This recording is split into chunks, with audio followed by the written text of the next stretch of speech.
Fala, bebê! Blue! Sejam bem-vindos a mais um Pabcast. Hoje o tema é um pouco sério. É bastante sério, é um tema que uma hora ou outra chega na vida de todo mundo, que é o luto.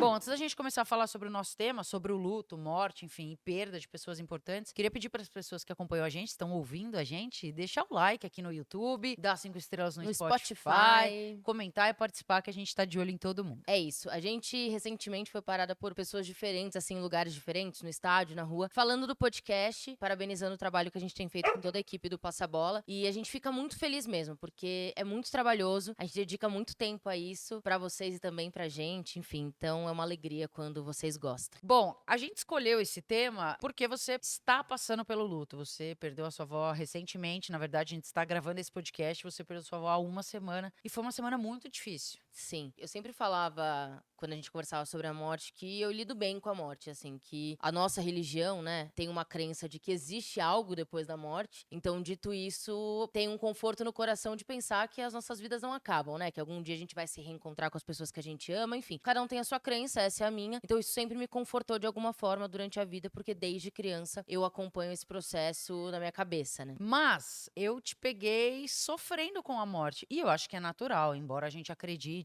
que exista algo além, né? Depois dessa encarnação, desse corpo físico que a gente usufrui por um tempo, a morte ela é dolorida. E eu te peguei numa semana triste, sofrida e tudo mais. Mas o que deu um estalo na gente foi que a gente mal conseguiu viver o luto. E eu digo a gente porque te ver triste automaticamente me deixa triste. Eu quero estar perto de você, eu quero te ajudar, eu quero te dar o mínimo de conforto, fazer tudo que eu puder para amenizar a sua dor. E eu não consegui, porque no dia seguinte que a sua avó faleceu, eu não consegui, né? Logo após o enterro, eu tive que ir trabalhar e eu fiquei horas. A tema da morte mexe comigo, talvez eu chore algumas vezes aqui. Porque, no fim, foi isso, assim, tipo, a sua avó morreu e eu nem consegui ficar em casa com você, sabe? Porque a Sim. gente eu tinha compromisso pra cumprir. E aí me veio isso na cabeça. Eu falei, o quanto a gente respeita a morte, sabe? Tipo, o quanto tem uma brecha ali pra falar, putz, né? A morte realmente é aceita ali, as pessoas entendem que, pô, você tá num luto, você tá. Eu não sei, fiquei meio confusa essa semana. Eu acho que a gente nunca tá preparado pra perder ninguém, né? Eu acho que o que mexeu muito comigo foi que no dia que a minha avó morreu, a gente teve que ir pra um compromisso de trabalho à noite. Então, eu fiquei durante a madrugada inteira e a manhã inteira com o corpo da minha avó na sala, esperando toda a parte burocrática, então o SAMU, o médico, a funerária, então eu fiz parte de todo esse processo junto com a minha família, porque eu não ia deixar minha mãe passar por isso sozinha, e eu estava muito presente nesses meses finais da minha avó, assim, diariamente, ajudando em tudo que eu podia. Então, quem estava lá nesse momento era eu, junto com outras pessoas, claro, mas eu tava lá. Então, não foi fácil. Eu acordei às 4 da manhã, fui pra casa da minha avó, eu fiquei lá até às 11, que foi quando retiraram o corpo dela. E eu tô falando bem abertamente porque eu acho que é um assunto que a gente precisa falar. Eu acho que a gente tem que falar sobre a morte. Acho que dói, acho que machuca, mas se a gente não fala, a gente não consegue entender e digerir como a gente lida com isso durante a vida e cada pessoa tem sua forma de lidar. Só que a gente voltou pra casa e eu não pude deitar na cama, me enfiar debaixo da coberta e não fazer nada. Eu só queria pensar na minha avó, nas lembranças que eu tinha com ela, e eu tive que me trocar. E eu lembro ainda que a gente tinha que ir pra um evento que a gente tinha que estar com, enfim, um dress code ali, né? Tinha que pensar num look pra ir pro evento. E eu falei, meu Deus, o corpo da minha avó tá lá sendo preparado pro enterro amanhã e eu tô aqui pensando num look bonito que eu tenho que ir pra um evento e sorrir e fingir que tá tudo bem, porque eu não posso desmarcar, eu não posso falar eu não vou, é um compromisso profissional. Aproveitando que você tá falando abertamente sobre o caso da sua avó, eu acho importante a gente falar sobre a morte e eu acho importante a gente falar o quão burocrático é uma pessoa morrer. Sim, muito caro. Porque, além de ser burocrático, é caro. A avó da Lu faleceu em casa, então, assim, tem todo um protocolo a ser seguido. Não é que faleceu, liga pra alguém vir retirar o corpo. Meu, faleceu, você tem que ligar pro SAMU. Aí o SAMU tem que vir. Aí depois do SAMU tem que ligar ou pro plano de saúde que tá acompanhando, que foi o caso da avó da Lu. Se não tem um plano de saúde acompanhando, você tem que ir até uma delegacia, abrir um boletim de ocorrência pro ML na sua casa. O ML pode chegar em até 12 horas. Tipo, mano, Então, no nosso imagina. caso, era melhor esperar o médico depois das 7 da manhã do que ir até a polícia, né? Então, realmente, é muito burocrático. E que eu falava isso, né, naquele momento. Eu falava, nossa, que inferno você espera, mas que ao mesmo tempo você entende. Porque, beleza, a minha avó era uma morte óbvia, ela estava doente, já estava em fase final, com cuidados paliativos. Mas, acidentes, crimes, assassinatos. Sim, a gente. Imagina se fosse fácil, né? Pegar o telefone e falar, morreu aqui, vem funerária buscar. Tanto é que todo mundo que entrava fazia várias perguntas, assim, que você falava, tipo. Você realmente acha que eu matei minha avó, ela estava sabe? em cuidados paliativos. Não, ela estava aqui, mano, cheia de cilindro de oxigênio, porque se faltar ar tem. Não, óbvio, mas enfim, é protocolo. E além desse protocolo, dessa espera e dessa angústia, pô, a gente ficou horas lá esperando, é muito caro. Sim. Não, quando a gente recebeu o PDF da funerária, que basicamente falava o pacote que você queria comprar pra pessoa que morreu. Tinha pacote de 98 mil reais, Mano, caixão. 100 mil reais. 100 pau. Tipo, um caixão especial, com não sei o quê. E aí eu entro numa outra viagem, numa outra discussão que não tem mais ninguém ali. É um corpo que tá ali, a pessoa que você ama já se foi, já morreu. Ela vai ser colocada num caixão que ou vai ser queimado, ou vai ser colocado dentro da terra ou do negócio de cimento e vai ser trancado, e daqui a alguns anos só vai ter osso ali. E eu falo, o quanto, né, até o fim da vida, em alguns casos, existe essa preocupação do Social luxo, mesmo. um luxo social com a morte. Você já perdeu tudo que era importante pra você. Quando a gente morre, tudo que a gente tem aqui fica. E a galera faz o que quer. Essa que é a verdade. Exatamente. Assim. Então eu acho que tem muitas coisas que envolvem a coisa da morte. E é tudo muito dolorido. É muito dolorido pra família, é muito dolorido pras pessoas que convivem perto de você, porque você nunca sabe o grau de dor que você vai sentir. O quanto você vai ter que resolver de coisas, ou segurar a onda de outras pessoas que estão caindo ao seu redor, sabe? Então é muito difícil mesmo. E a gente sempre pensa, quando a gente fala do podcast, coisas que acontecem na nossa vida,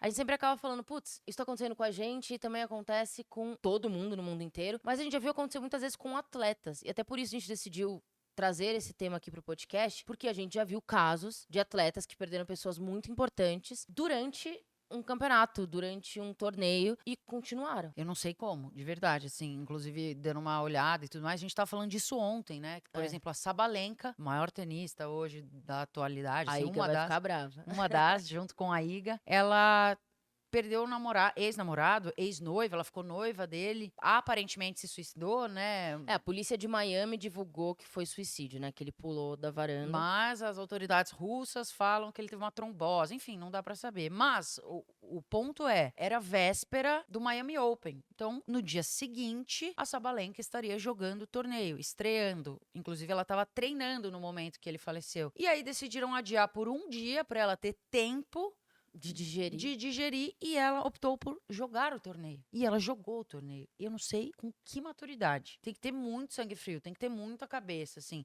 E eu acho que é um pouco do que você falou. Não dá pra saber e não dá pra medir a dor das pessoas e nem como elas reagem à dor. Sim. Talvez o escape dela da dor tenha sido jogar o torneio. E distrair a mente, né? Que a gente sempre fala, quando você tá vivendo luto ali, às vezes você começa a se afundar, né? Eu digo, entrar em estado depressivo, ficar só na cama e não querer fazer nada. A única coisa que pode te salvar é tentar fazer as coisas, né? É tentar viver a sua vida, não abandonar tudo que você tem por conta da perda que você teve e da dor que você tá sentindo. E a gente tem um caso que é o oposto da Sabalenka, né? O caso do Adriano é muito conhecido no mundo do futebol, porque, assim, o sonho de todo mundo é ter visto o que o Adriano poderia ter sido. E ele já falou muito claramente que, pós-morte do pai dele, ele perdeu o amor que ele tinha pelo futebol, né? Tudo mudou pra ele em relação ao futebol. Isso é uma coisa já muito conhecida e muito batida, todo mundo fala disso. Inclusive, ele nem foi ao enterro do pai. E ele já falou que, inclusive, por não ter visto o pai morto, talvez isso tenha sido um erro, né? Porque na cabeça dele, a questão da despedida, de olhar a pessoa morta, entender que ela foi mesmo de vez, talvez pra ele não tivesse ocorrido ainda. E foi um caso que a gente viu uma carreira muito promissora, assim, de um jogador genial acabar. É muito louco, mas, tipo, você tá pronta pra morte? Pra morrer ou pra ver alguém morrer? Pra morrer. Acho que ninguém tá pronto pra morrer, só que não, tem gente acontece. que não liga. Tem gente que fala, se eu for hoje, beleza. Eu não, eu amo viver, eu ia ficar muito triste se eu morresse. Você não? Eu ia, eu acho que, enfim, talvez tenha chegado minha hora, não, se um dia com acontecer. Certeza. Mas pensando racionalmente... Não, eu tenho muita coisa pra viver, eu tenho muita coisa pra realizar e que eu gostaria. Eu amo pensar que eu quero fazer coisas e viver por muito tempo perto das pessoas que eu amo, mas é muito complexo quando a gente pensa em como lidar com a morte, no geral, porque eu acho que, de alguma forma, tem um tabu, né? Tem a coisa de Você nunca sabe o que falar quando alguém morre pra um amigo seu. Você nunca sabe como reagir, o que fazer. Fica aquela situação de tipo,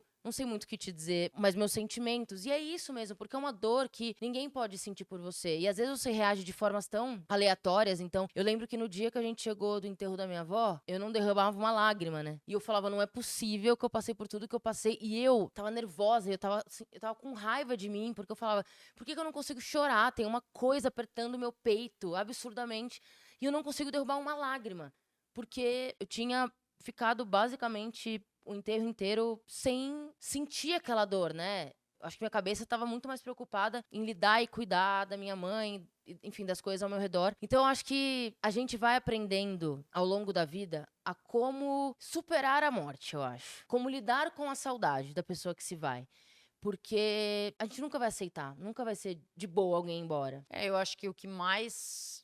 Tipo, o que mais pega é você lembrar da pessoa em relação à saudade mesmo, sabe? Você pensa e fala, putz, não vou mais fazer isso com ela, não vou mais passar isso com ela. Ou tipo, a gente vai casar e ela não vai estar. Algo nesse sentido. Tanto é que quando a sua avó faleceu, a gente entrou na questão de pais que perdem filhos. E, mano, isso pra mim é desumano até, sabe? Tipo, como você consola um pai ou uma mãe que perdeu um filho ou uma filha, criança ou adolescente, ou com 20, 30 anos, tipo, essa pessoa não vai mais ter, pô, aniversário, não vai mais estar, Natal, não vai mais estar, qualquer coisa não vai mais estar, sabe? Não vai ver casar, não vai ver crescer, não vai ver Não, ter é um buraco filho. que ninguém ocupa, né? É uma dor sua pra sempre que você tem que aprender a lidar pra ver se você consegue encontrar força pra seguir ali em muitos casos, Eu né? tive um amigo que perdeu o pai no colégio, então ele era muito novo, o pai dele era muito novo, foi num acidente de carro. Eu lembro exatamente o momento que a minha mãe entrou no escritório ali do apartamento que a gente morava e falou: Filha, o pai do fulano faleceu num acidente e tal. Eu lembro exatamente a música que eu tava ouvindo, porque aquilo me marcou muito e tal. E a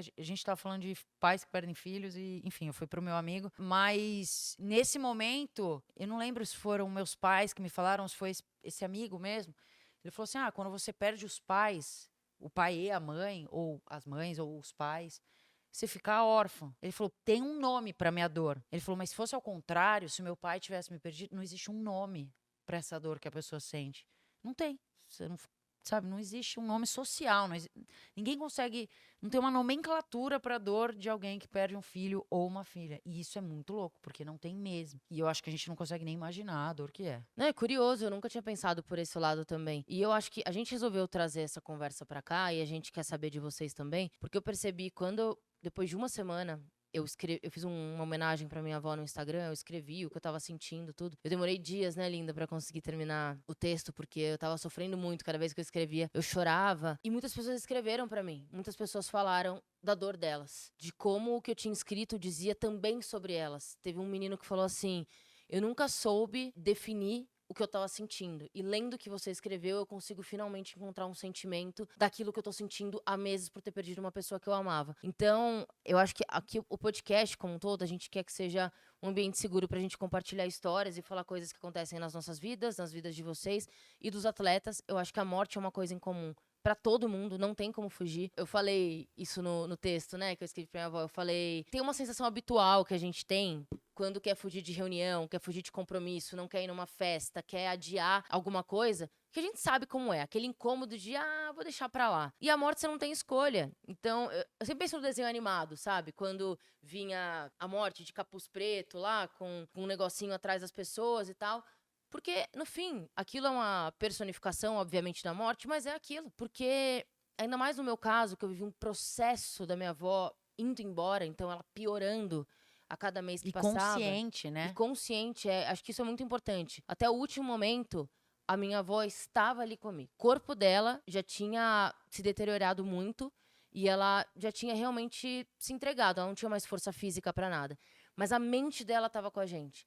O Então, que eu não sei se é mais fácil ou mais difícil pra pessoa que tá indo e pra quem tá a gente ficando, falava né? isso, né? Na verdade. A gente falava, nossa, que difícil que deve ser você ter a consciência de que está indo embora. E é um processo que pessoas com câncer, que foi a doença da minha avó, passam porque você luta contra o câncer, luta, luta, luta, luta. Só que quando ele não tá indo embora, você sabe que ele não está indo embora. Os médicos te falam que a quimioterapia não faz sentido, não tá dando resultado, ou a radioterapia, e você luta, luta, luta. A minha avó escolheu a roupa que ela ia ser enterrada. Ela distribuiu as coisas dela ainda em vida. Então, eu tenho aqui na decoração da sala 2 bonecas que ela trouxe do Nordeste e tal, de barro. E ela sabia que eu amava essas bonecas. E eu falei, vó, não vou levar agora. O dia que a senhora não estiver mais aqui, eu levo pra minha casa. Ela falou, não, você vai levar, porque eu quero ver a sua cara recebendo esse presente. Aí ela fez minha tia embrulhar no papel alumínio pra ela me dar de presente e eu trazer pra minha casa. Então, esse processo dela até o último dia de olhar pro nosso rosto, esperar a gente voltar de viagem, falar que amava a gente, é muito dolorido pra gente, porque a gente falava, nossa, ela tá 100% aqui. Mas, ao mesmo tempo, eu posso falar que eu aproveitei ela até o último segundo de Sim. vida dela. E aí eu acho que a gente entra num ponto de tipos de luto. Porque tem o luto que você já sabe que é inevitável. A sua avó era uma idosa, Uhum. que, pô, O teve... Samu chamou de morte óbvia. É, o Samu, a mulher do Samu ligou assim. Aqui teve uma morte óbvia, aqui. Então existem tipos de luto. Da sua avó, que é considerada óbvia pela galera, e a gente acaba se preparando, porque é uma pessoa idosa, uma hora a Tava gente sabe que doente vai mesmo. acontecer. E existem lutos de revolta, por exemplo. Eu tenho uma tia na família que foi assassinada e é uma revolta gigantesca. Acho importante dar nome, né? Feminicídio. Feminicídio, exatamente. E assim, como que as pessoas ao redor aceitam e falam, não, realmente era a hora dela, a gente acredita na vida após a morte e tudo mais. É muito difícil, né? Cada pessoa não pelo mesmo motivo da morte, existem diversos lutos. E por diversos motivos de morte, existem outros lutos. Que é super compreensível uma pessoa dessa, né? Uma pessoa muito próxima a ela, irmã, irmão, qualquer coisa nesse sentido, entrarem em depressão, ficarem Sim. completamente lelé da cabeça, porque, meu, tipo, a sua irmã foi assassinada Sim. pelo ex-marido. Você falou, que loucura. Ex não, na época era atual. Você falou, mano, que loucura. Eu sempre lembro da história do Vitor Belfort também, né? Porque Sim. hoje em dia, eu acho que o UFC ele tá mais segmentado para as pessoas que realmente gostam de luta, né? Mas teve um período quando a gente era mais nova, eu acho que eu tinha entre 15 e 16 anos, não Todo lembro. mundo assistia. Quando o Anderson Silva, enfim, era o grande Spider. Que os brasileiros todos, né? O Aldo, enfim, bombavam. E eu lembro que o Belfort, toda vez que ele entrava dentro do ringue, ele entrava com as faixas pela irmã dele. A Priscila, né? É o nome dela. Uhum. E aí eu lembro que na primeira vez que eu olhei, eu falei, nossa, a irmã dele sumiu e tudo. E aí depois que eu fui me dar conta que, assim, era uma coisa de muitos anos já. E mesmo sendo de muitos anos, ele ainda tinha esperança de toda vez que ele entrava no ringue, colocar a faixa, porque alguém poderia encontrar a irmã dele, né? Então eu acho que é tanta desgraça que acontece no mundo, é tanta coisa absurda que a gente tem que lidar e lidar com os sentimentos, porque. E aí a gente sempre volta pra questão da importância do psicólogo, do psiquiatra, do cuidado mental como um todo, porque senão você se perde, porque a gente nunca tá preparado pra tudo que vai acontecer na nossa vida. Então, óbvio, no caso da minha avó, a gente veio se preparando meses e ainda assim a dor é muito grande. 100%. Quando você é surpreendido por algo que você não espera, uma morte muito rápida, um acidente ou coisas do tipo. Que, na minha opinião, seria uma morte, entre aspas, injusta, digamos assim, né? Acho Tipo, que nenhuma morte é justa, né? Na verdade. A gente. Não, injusta no sentido de a sua vida foi interrompida bruscamente por um terceiro, digamos assim, sei lá, segundo, vai. Por um além de uma morte natural, Sim. sabe? E, enfim, eu acho que a gente tem que saber lidar com a dor do outro. Eu acho que é um período muito complexo. A Lê é uma pessoa muito cuidadosa, né? Então, ao mesmo tempo, hoje eu tenho muita tranquilidade pra falar isso. A minha psicóloga, ela fala que eu tenho uma mania pra todos os problemas que eu levo, que eu falo assim: não, tá tudo certo, eu já resolvi. Não, eu dou conta disso aqui, eu faço isso. Que eu nunca sento e falo das minhas fraquezas, ou tipo, isso está me doendo, isso me causa raiva. Porque ela fala, são sentimentos normais, você pode ter raiva de uma coisa, você pode ficar brava, você pode ficar triste, mas eu não verbalizo, eu sempre falo que tá tudo bem. Então eu lembro que nesse período agora, durante todos esses meses, a Ale me abraçava muito e ela falava: tá tudo bem, você pode chorar. Então você não precisa se segurar para não chorar. E várias vezes eu me, tipo, despedaçava ali, né? Logo depois que você falava, que era como se ela virasse uma chavinha assim: tá bom, tá aqui sua permissão pra chorar, você não precisa ser forte. Deixa eu ativar o divertidamente dela tristeza. Psiuf. E ajudava mesmo, eu acho que. E eu já notei isso em mim. E talvez algumas pessoas tenham esse mesmo funcionamento que eu. Porque a Débora, que é minha psicóloga, ela fala assim: você vem nessa linha do tá tudo bem, alguém tudo, nananã. Ela falou: tem um pico, desse pico, ou eu surto, ou eu choro, mas é um pico rápido, assim, dura meio dia, às vezes um dia, às vezes 1 hora. Rápido Mas pra eu quem não surto. tá do seu lado, né? Pra mim demora horrores. Mas eu dou uma surtada mesmo, né? Sim, é difícil. Dureza.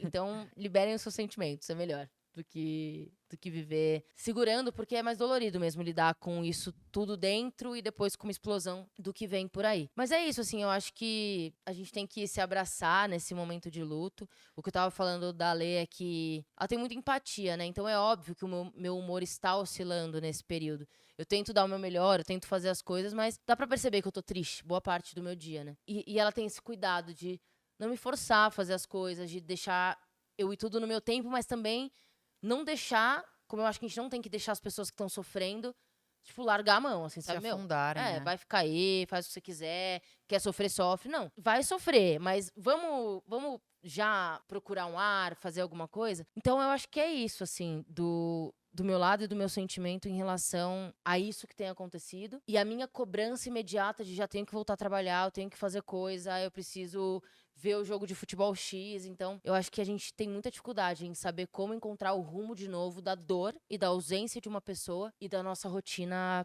comum. E do meu lado, o que eu tento sempre mostrar pra você e acho importante trazer aqui pras pessoas é: eu já estive no seu lugar, eu já perdi minha avó, eu já perdi meu avô e a dor é muito grande, mas passa porque ficam as memórias e as lembranças boas. E é óbvio, sempre respeitando o seu tempo, o seu momento, eu jamais, em nenhum momento, vou falar: levanta daí, você tá muito tristinha, já passou. Não, porque eu acho que isso é muito individual. Eu não vou fazer isso com você e nem com ninguém que esteja passando por um momento de dor. Mas eu acho que por já ter passado nisso, eu consigo sentir o calorzinho no meu coração, que é lembrar de coisas boas que a gente viveu com os nossos avós ou parentes queridos, que isso vira, no fim, um motivo pra continuar vivendo, sabe? Pra falar: putz, foi muito legal ter passado. Ou, putz, seria incrível se a minha avó estivesse aqui, mas tenho certeza que ela estaria feliz pelo que eu tô fazendo, enfim. Algo nessa linha, assim. Vai passar. Sim. Você é uma pessoa forte, embora eu fale pra ela: ser forte não necessariamente significa que não precisa chorar. Pode ser forte e chorar. E me veio um negócio agora que eu te falei logo depois que a minha avó morreu, e que eu até quero abrir aqui, porque às vezes eu posso deixar um negócio que vai preencher o coração de vocês um dia que vocês não tiverem mais a pessoa que vocês amam por perto. Eu deixei o celular da minha avó, e ela tinha um WhatsApp, ela era moderna, tudo,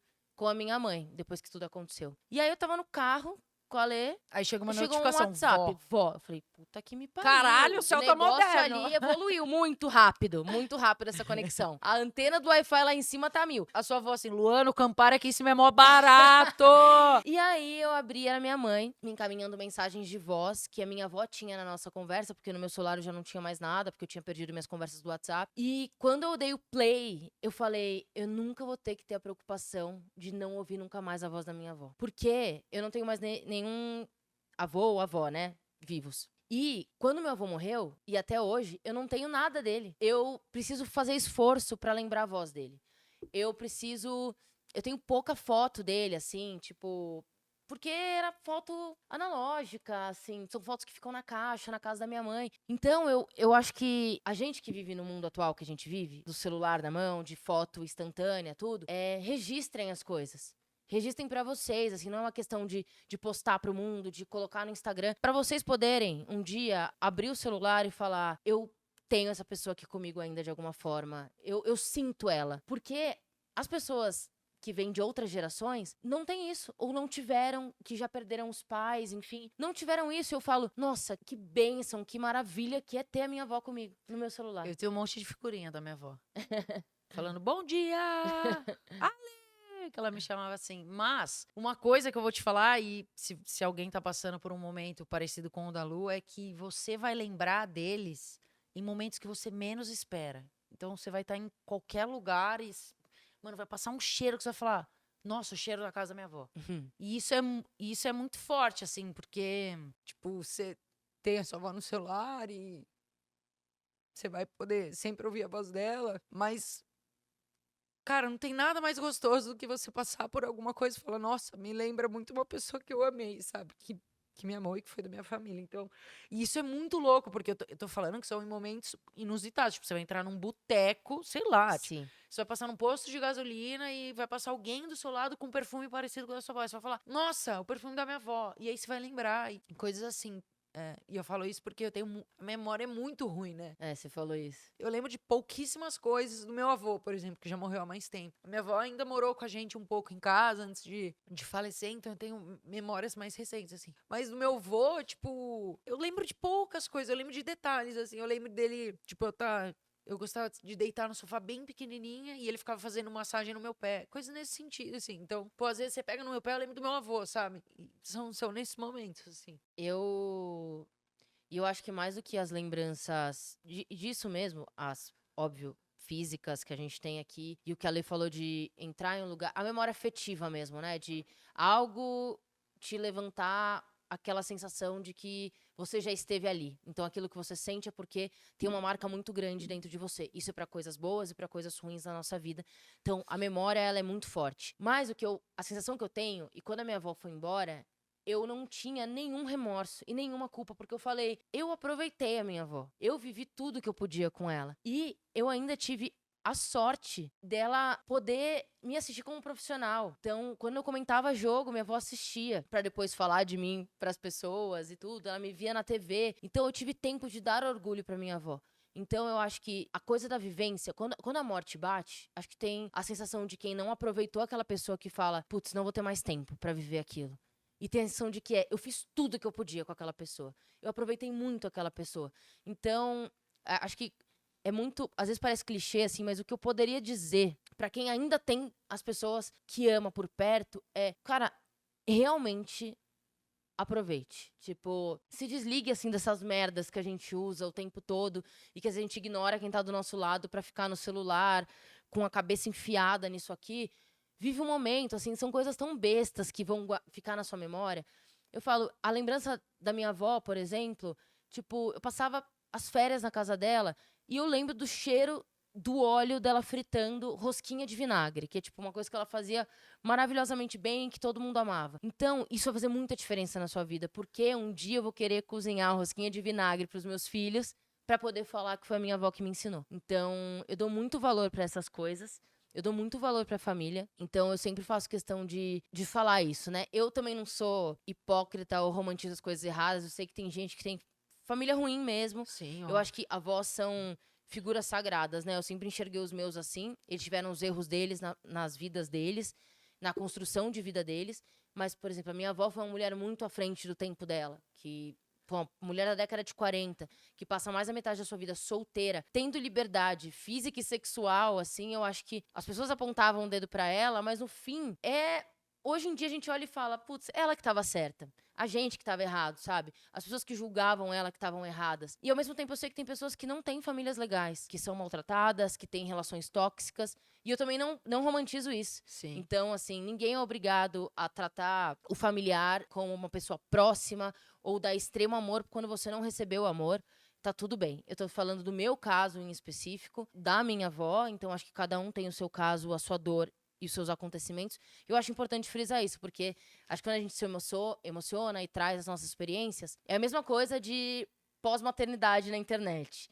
Tipo, a mãe que aparece já uma semana depois da gravidez, tipo, Plena.